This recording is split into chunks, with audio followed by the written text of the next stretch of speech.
नमस्कार दोस्तों। आज का जो चैप्टर है chemical bonding and molecular structure, उसके बारे में हम पढ़ाई करेंगे। तो सबसे पहला टॉपिक है केमिकल बॉन्डिंग। तो व्हाट इज केमिकल बॉन्डिंग, होता क्या है? तो इससे पहले हम लोग बात करेंगे केमिकल बॉन्ड क्यों जरूरत पड़ा इसको केमिकल बॉन्ड का। तो ध्यान दीजिएगा, जैसे कि हमारे मैक्सिमम अभी 1 एलिमेंट कितने खोजे जा चुके हैं, बहुत कम एलिमेंट खोजे जा चुके हैं। मतलब कि लगभग 114-117 एलिमेंट्स खोजे जा चुके हैं और उससे कितने कंपाउंड बने हैं, मैक्सिमम कंपाउंड बने हैं जो कि आप गिन भी नहीं सकते। तो इसी तरह क्या होता है, जैसे कि अल्फाबेट होते हैं ABCDEFGH जेड तक ही है, 26 है, लेकिन इससे कितने वर्ड बने हैं ये हम भी नहीं बता सकते। तो इसी तरह हमारा एटम्स भी होता है, जैसे एलिमेंट्स होता है वो कंबाइन होता है आपस में और एलिमेंट्स बनाता है। तो atoms combine with each other to form molecules. अब यहाँ बात करते हैं केमिकल बॉन्ड क्या होता है। केमिकल बॉन्ड बहुत आसानी से समझने वाली बातें हैं कि अगर दो एटम है आपस में क्या कर रहे हैं, किसी एट्रैक्टिव फोर्स के द्वारा वो होल्ड कर रहे हैं, हेल्ड मतलब वो किसी एट्रैक्टिव फोर्स के कारण वो आपस में क्या हो रहे हैं, जुड़ रहे हैं। तो उसी को क्या करते हैं, केमिकल बॉन्ड करते हैं। तो केमिकल बॉन्ड क्या होता है, the attractive force held the atom of chemical species called chemical bond. मतलब कि क्या हुआ कि किसी एटम क्या होता है, किसी एट्रैक्टिव फोर्स के कारण आपस में क्या होता है, कंबाइन होता है। तो इसी को क्या करते हैं, एटॉमिक केमिकल बॉन्ड करते हैं। अब बात होता है कि केमिकल बॉन्ड पढ़ा क्यों जाता है, किसके कौन पहले इसके लिए उत्तरदायी है। तो इसके लिए सबसे पहले बैलेंसी, सबसे पहला जो अवधारणा है, सबसे पहले जब बातें की गई तो बैलेंसी इसको माना गया कि जो बैलेंसी होता है, बैलेंसी ही क्या होता है, केमिकल बॉन्डिंग के लिए उत्तरदायी होता है। मतलब कि बैलेंसी के कारण ही केमिकल बॉन्ड होता है। और सही बात है, पुरानी अवधारणा, जैसे कि फॉर एग्जांपल की बात करें, जैसे कि बैलेंसी की बात किया तो NaCl अगर हम बात करें तो Na के लास्ट सेल में कितने इलेक्ट्रॉन होते हैं, 281 यही बैलेंस इलेक्ट्रॉन होते हैं, यही क्या होते हैं, बैलेंस इलेक्ट्रॉन। और Cl के लास्ट सेल में 287 तो ये यही इलेक्ट्रॉन क्या करता है, ट्रांसफर ऑफ इलेक्ट्रॉन होता है Na का, वो भी बैलेंस इलेक्ट्रॉन ट्रांसफर होता है Cl के साथ, तब ये क्या होता है, केमिकल बॉन्ड बनाता था। तो पहले की अवधारणा थी कि बैलेंसी के हिसाब से क्या होता है, बैलेंसी के कारण ही बॉन्ड क्या होता है, का फॉर्मेशन होता था। ये बैलेंसी शब्द आया कहां से, बैलेंसी शब्द आया बैलेंसिया से। ये इटली का लैंग्वेज है, ये 1850 में आया था। और इसी से बताया गया कि हमारा जो बैलेंसी होता है उसी के कारण क्या होता है, बॉन्ड आपस में कंबाइन होते हैं। इसी के कारण क्या होता है, कोई भी बॉन्ड बनता है, वो कोई एट्रैक्टिव फोर्स होता है, एट्रैक्टिव फोर्स क्या करता है, एटम को होल्ड करता है, तब हमारा मॉलिक्यूल्स या कोई ना कोई कंपाउंड बनता था। तो पहली बात ये हो गई। फिर इसके बाद बोला गया, कुछ समय बाद जब और भी डेवलप हुआ तो बोला गया कि जो केमिकल बॉन्ड है उसके लिए कौन उत्तरदायी होता है, इलेक्ट्रॉन। उसके बाद किसको बोला गया, इलेक्ट्रॉन जो होता है, इलेक्ट्रॉन ये हमारा केमिकल बॉन्डिंग के लिए सबसे ज्यादा उत्तरदायी है। इलेक्ट्रॉन केमिकल बॉन्ड के लिए उत्तरदायी है। अभी बात सही हुआ।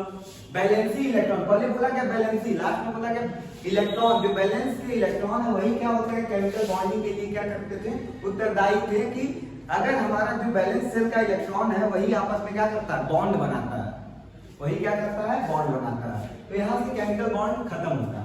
लेकिन बात ये हुई कि केमिकल बॉन्ड क्यों बनता है, क्यों बना गया, इसकी जरूरत क्यों पड़ी। तो ये क्वेश्चन है, why chemical bond form, chemical bond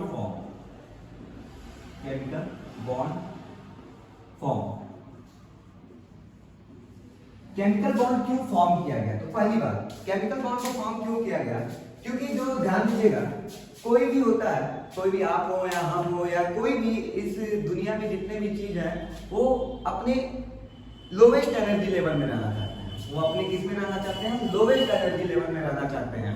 या सबसे अच्छी बात है, वो अपनी स्टेबिलिटी में रहना चाहते हैं। मतलब कोई भी चीज है, जैसे हम ही है, पिक्चर देख रहे हैं तो हम क्या करेंगे, एकदम लोवेस्ट, एकदम आराम से हम पिक्चर को देखेंगे। अपने लोवेस्ट एनर्जी लेवल में क्या करना चाहते हैं, रहना चाहते हैं। और लोवेस्ट एनर्जी लेवल में अगर हम रहेंगे, तो वो हमारा स्टेबिलिटी का फॉर्म होता है। तो ध्यान दीजिए, जो एटम होता है, एटम की क्या होती है, एनर्जी हाई होती है। एटम की क्या होती है? एनर्जी हाई होती है। अब एटम की एनर्जी हाई है, एटम की एनर्जी हाई है तो वो किस में रहना चाहता है कि सर ये अगर एटम की एनर्जी हाई है तो वो अपने लोवेस्ट एनर्जी लेवल में रहना चाहता है। तो एटम्स क्या होता है, एटम्स आपस में कंबाइंड होते हैं, एटम्स आपस में कंबाइंड होते हैं, कंबाइंड होते हैं, कंबाइंड होते हैं तो क्या बनाते हैं? मॉलिक्यूल बनाते हैं। क्या बनाते हैं? मॉलिक्यूल बनाते हैं, मॉलिक्यूल बनाते हैं। अब मॉलिक्यूल जो होता है, मॉलिक्यूल की एनर्जी कम होती है, मॉलिक्यूल की एनर्जी क्या होती है? लेस होती है कंपेयर देन एटम। एटम की अपेक्षा मॉलिक्यूल्स की एनर्जी कम होती है और एनर्जी जब इसकी कम होती है तो क्या होता है? एटम हाई एनर्जी में है, एटम हाई एनर्जी में है। जब वो मॉलिक्यूल बनाता है तो एनर्जी रिलीज करता है। एनर्जी क्या करता है? रिलीज करता है, एनर्जी रिलीज करता है और एनर्जी रिलीज करता है तो वो मॉलिक्यूल बनाता है, मॉलिक्यूल बनाता है। तो ये हमारा क्या है? एक तरह का एक्सोथर्मिक रिएक्शन भी होता है कि एटम हाई एनर्जी लेवल में है और वो क्या करता है? अपनी एनर्जी को लूज करके क्या करता है? मॉलिक्यूल बनाता है, मॉलिक्यूल बनाता है और ये सब हाई स्टेबल होता है, स्टेबल हो जाता है। तो एनर्जी लूज करके ये स्टेबल बना देता है। तो कभी कभी क्वेश्चन पूछता है कि एटम ज्यादा स्टेबल होता है कि मॉलिक्यूल स्टेबल होता है? तो molecule is more stable then atom because atoms की एनर्जी हाई होती है और मॉलिक्यूल की एनर्जी कम होती है। तो यहाँ पे एक आंसर, पहला रीजन यही था कि केमिकल बॉन्ड क्यों फॉर्म किया जाता है? क्योंकि एटम्स की एनर्जी हाई होती है और मॉलिक्यूल्स की एनर्जी क्या होती है? लेस होती है। तो एटम जब कंबाइंड होकर मॉलिक्यूल बनाते हैं तो एनर्जी रिलीज होती है जिसके कारण हमारा केमिकल बॉन्ड फॉर्मेशन होता है। इसके बाद होता है सेकंड कि ये क्यों होता है। पहला क्वेश्चन ये था तो पहला तो हम बता दिया एनर्जी आई। अब दूसरा ध्यान दीजिएगा, दूसरा सबसे इंपॉर्टेंट पॉइंट है। दूसरा ये बात होता है कि जैसे कि मान लेते हैं कोई दो एटम है, ये मान लीजिए इसके लास्ट शेल में इलेक्ट्रॉन है, बैलेंस इलेक्ट्रॉन है। तो मान लेते हैं एक और एटम है, न्यूक्लियस है, इसके में भी इलेक्ट्रॉन है, ठीक है। तो ध्यान दीजिएगा, मेरी बात बहुत इंपॉर्टेंट है ये वाली। ये हमारा न्यूक्लियस है, यहाँ पे दो फोर्स काम करते हैं। बोला क्या था कि the attractive force held the atom of chemical species called chemical bond। मतलब कि दो attractive force ही क्या करते हैं? chemical bond क्या करते हैं? फॉर्मेशन करते हैं। तो ध्यान दीजिए, यहाँ पे क्या होता है? न्यूक्लियस, न्यूक्लियस और किसके बीच? दूसरे न्यूक्लियस के बीच क्या होता है? रिपल्सन होता है, रिपल्सन होता है, रिपल्सन होता है। न्यूक्लियस के बीच क्या होता है? रिपल्सन होता है। रिपल्सन होने के कारण ये एक दूसरे से क्या होते हैं? दूर जाते हैं। लेकिन यहाँ पे दो तरह के फोर्स लगते हैं, यहाँ पे दो तरह के फोर्स लगते हैं। कौन सा? एक रिपल्सन, रिपल्सिव फोर्स लगता है और दूसरा कौन सा लगता है? Attractive force, attractive force. दो तरह के फोर्स लगते हैं इसमें, एक अट्रैक्टिव फोर्स लगता है, एक क्या लगता है? Repulsive force. Attractive force, repulsive force किसके बीच लगता है? न्यूक्लियस के बीच अट्रैक्टिव रिपल्सिव फोर्स लगता है और दूसरा होता है इलेक्ट्रॉन के बीच क्या होगा? हमारा रिपल्सिव फोर्स लगेगा। तो सर अट्रैक्टिव फोर्स कहाँ लगेगा? तो ध्यान दीजिएगा, ये जो इलेक्ट्रॉन है, इलेक्ट्रॉन एंड न्यूक्लियस के बीच हमारा क्या होता है? अट्रैक्टिव फोर्स होता है। इन दोनों के बीच कौन सा फोर्स होता है? अट्रैक्टिव फोर्स होता है। और हमेशा बॉन्ड बनने के लिए कंडीशन सबसे इंपॉर्टेंट है कि अगर अट्रैक्टिव फोर्स रिपल्सिव फोर्स से ज्यादा होगा, अट्रैक्टिव फोर्स रिपल्सिव फोर्स से ज्यादा होगा तभी हमारा बॉन्ड का फॉर्मेशन होगा। तो कंडीशन क्या है? अट्रैक्टिव फोर्स रिपल्सिव फोर्स से क्या होगा? हमारा ज्यादा होना चाहिए। तो यही होता है हमारा, यही कारण होता है कि केमिकल बॉन्ड फॉर्मेशन होता है। क्योंकि यहाँ पे क्या होता है? रिपल्सिव फोर्स भी काम करता है, अट्रैक्टिव फोर्स भी काम करता है और अट्रैक्टिव फोर्स के कारण ये क्या होता है? आपस में पास आते हैं जिसके कारण क्या होता है? बॉन्ड का फॉर्मेशन होता है। तो यहाँ पे अट्रैक्टिव फोर्स रिपल्सिव फोर्स से क्या होता है? ज्यादा होता है। कभी कभी कंडीशन ये भी आता है कि अट्रैक्टिव फोर्स रिपल्सिव फोर्स आपस में एक दूसरे के बराबर हो जाते हैं जिसके कारण भी क्या होता है? बॉन्ड का फॉर्मेशन समथिंग अराउंड हो जाता है। तो ये हमारा टोटल केमिकल बॉन्डिंग के बारे में है और छोटी छोटी बातें आप नोट कर लीजिएगा इसको कॉपी करके। ध्यान दीजिएगा, अब ये देखिएगा cause of chemical combination. Chemical combination के लिए आपको अभी बात हमने बताया था कि यहाँ पे क्या होता है? डिक्रीज इन एनर्जी होता है। डिक्रीज इन एनर्जी का मतलब क्या हुआ? जैसे आपको अभी जस्ट इससे पहले हमने बताया कि एटम्स जो होता है, एटम्स की एनर्जी क्या होती है? हाई होती है, एनर्जी हाई होती है और मॉलिक्यूल्स की एनर्जी क्या होती है? मॉलिक्यूल्स की एनर्जी लो होती है, क्या होता है, एटम्स की एनर्जी हाई होती है। कोई भी इस संसार में जितने भी हैं सब अपने लोवेस्ट एनर्जी लेवल पे रहना चाहते हैं। इसी तरह जो एटम्स भी होता है उसकी एनर्जी हाई होती है और आपस में जब कंबाइन होता है तो एनर्जी रिलीज करता है, और एनर्जी रिलीज करता है तो मॉलिक्यूल्स का फॉर्मेशन करता है, और मॉलिक्यूल्स का एनर्जी क्या हो जाता है, लो हो जाता है। अगर एनर्जी लो होता है तो वो अपनी स्टेबिलिटी के फॉर्म में होता है। तो इसलिए पहला जो रीजन है डिक्रीज इन एनर्जी, तो इस फॉर्म में ये क्या होता है, एटम अपनी एनर्जी को क्या करता है, डिक्रीज करके स्टेबिलिटी को प्राप्त करता है, और स्टेबिलिटी को प्राप्त करके फिर क्या हो जाता है, अपना एक कंपाउंड या मॉलिक्यूल्स बनाता है। इसके बाद होता है लुईस ऑक्टेट रूल। अब लुईस ऑक्टेट रूल क्या होता है कि जैसे कि आप लोग को पता होगा, आप लोग फर्स्ट ईयर के स्टूडेंट हैं, आपको ये बात पता होगा जैसे कि हीलियम जो होता है या नियॉन होता है, ये क्या होता है, अपने ऑक्टेट कंप्लीट किए रहते हैं, अपने ऑक्टेट कंप्लीट किए रहते हैं, मतलब कि इनका पेट भरा हुआ है। मतलब क्या हुआ, इनका पेट भरा हुआ है, ये किसी और के साथ रिएक्शन नहीं दर्शा सकते हैं। क्यों नहीं दर्शा सकते, क्योंकि इनका ऑक्टेट कंप्लीट है और ये किसी और के साथ रिएक्शन नहीं कर सकते, किसी और के साथ कंबाइन नहीं हो सकते।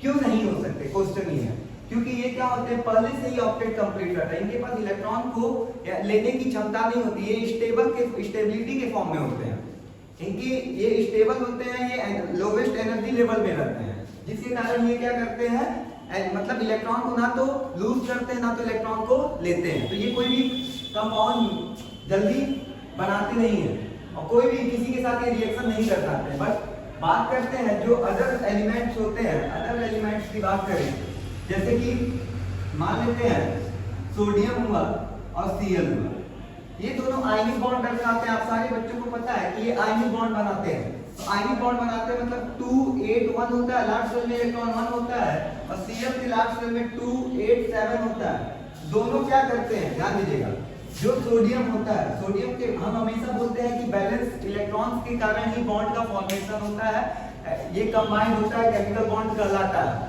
ठीक है, तो ध्यान दीजिएगा, इसके लास्ट सेल में 1 इलेक्ट्रॉन और Cl के लास्ट सेल में 7 इलेक्ट्रॉन होता है, तो ये अपना एक इलेक्ट्रॉन दे देता है। जब ये अपना एक इलेक्ट्रॉन दिया तो जो Cl के पास कितने इलेक्ट्रॉन हो गए, 2 8 8, इस टाइप का बैलेंसी अपना पूरा कंप्लीट कर लिया। ये ऑक्टेट कहलाता है, ये ऑक्टेट कहलाता है, अपनी बैलेंसी को क्या कर लिया, कंप्लीटली फिल्ड कर लिया। और ये नोबल गैस जैसा क्या करता है, नेचर दर्शाता है, जिसके कारण वो अपने लोवेस्ट एनर्जी लेवल पे आ जाता है और किसी के साथ क्या करता है, रिएक्शन नहीं करता। इसी तरह अन्य ने भी अपना एक इलेक्ट्रॉन लूज कर दिया तो 2 8, ये भी अपना क्या होता है कि नोबल गैस जैसा क्या करता है, अपना ऑक्टेट कंप्लीट कर लेता है, अपने लोवेस्ट एनर्जी लेवल पे आ जाता है, और ये फिर किसी और के साथ रिएक्शन नहीं करता है, तो ये अपने लोवेस्ट एनर्जी लेवल पे आ जाते हैं, जिसके कारण इसका क्या होता है, NaCl का बॉन्ड का फॉर्मेशन हो जाता है। तो ये हमारा लुईस ऑक्टेट रूल था कि ये अपने इलेक्ट्रॉन को जाके अपने ऑक्टेट को कंप्लीट करते हैं, या तो इलेक्ट्रॉन को गेन करते हैं या तो इलेक्ट्रॉन को लूज करके अपना ऑक्टेट कंप्लीट कर लेते हैं। तो ये हमारा हुआ decrease in energy and Lewis octet rule. अब इसके बाद यहां तक उतार दीजिए, फिर आगे हम आगे की बात करते हैं। नमस्कार दोस्तों, अब ध्यान दीजिएगा, केमिकल जो बॉन्डिंग है, केमिकल बॉन्डिंग कितने फोर्सेस से मिलकर बना हुआ है, ध्यान दीजिएगा। ये 2 तरह के होते हैं, एक स्ट्रॉन्ग फोर्स होता है, स्ट्रॉन्ग बॉन्ड होता है, एक वीक बॉन्ड होता है। स्ट्रॉन्ग बॉन्ड कौन होता है, जिसकी एनर्जी 42 किलो जूल पर मोल से ज्यादा होती है, जिसकी एनर्जी 42 किलो जूल से ज्यादा होती है, ये स्ट्रॉन्ग बॉन्ड होता है, और जिसकी एनर्जी 42 किलो जूल से कम होती है वो वीक बॉन्ड होता है। तो सबसे पहले स्ट्रॉन्ग बॉन्ड। स्ट्रॉन्ग बॉन्ड 4 तरह के होते हैं। स्ट्रॉन्ग बॉन्ड हमारे 4 तरह के होते हैं। पहला आता है हमारा आयनिक बॉन्ड, पहला आता है आयनिक बॉन्ड, दूसरा आता है कोवैलेंट बॉन्ड, दूसरा आता है कोवैलेंट बॉन्ड, तीसरा आता है कोऑर्डिनेट बॉन्ड, तीसरा आता है कोऑर्डिनेट बॉन्ड, एंड चौथा आता है मेटॉलिक बॉन्ड। इन सारे की एनर्जी जो होती है 42 किलो जूल पर मोल से ज्यादा होती है। फिर इसके बाद आता है हमारा वीक बॉन्ड। वीक बॉन्ड किसको कहते हैं, जिसकी एनर्जी 42 किलो जूल पर मोल से कम होती है, वो वीक बॉन्ड होता है। जैसे कि इसमें सबसे ये 2 तरह के होते हैं, एक हाइड्रोजन बॉन्ड होता है, एक वंडरवॉल बॉन्ड होता है, वंडरवॉल फोर्स बोलते हैं। इसकी एनर्जी क्या होती है, 8 किलो जूल से ज्यादा होती है, 8 किलो जूल पर मोल से ज्यादा होती है, लेकिन 42 किलो जूल पर मोल से कम होती है, तो वो हाइड्रोजन बॉन्ड होता है। ये 2 तरह के होते हैं, एक इंटरमॉलिक्यूलर होता है और एक इंट्रामॉलिक्यूलर होता है। इंटरमॉलिक्यूलर क्या होता है, जब 2 डिफरेंट तरह के बीच जब दो डिफरेंट बॉन्ड हो उनके बीच क्या हो बॉन्ड बने तो इसको इंटरमॉलिक्यूलर बॉन्ड करते हैं। और इंट्रा क्या होता है जब खुद में सेल्फ बॉन्ड बना है, खुद से बॉन्ड बना है, खुद से ही कहीं ना कहीं रिएक्शन हो तो उसको इंट्रामॉलिक्यूलर बॉन्ड करते हैं।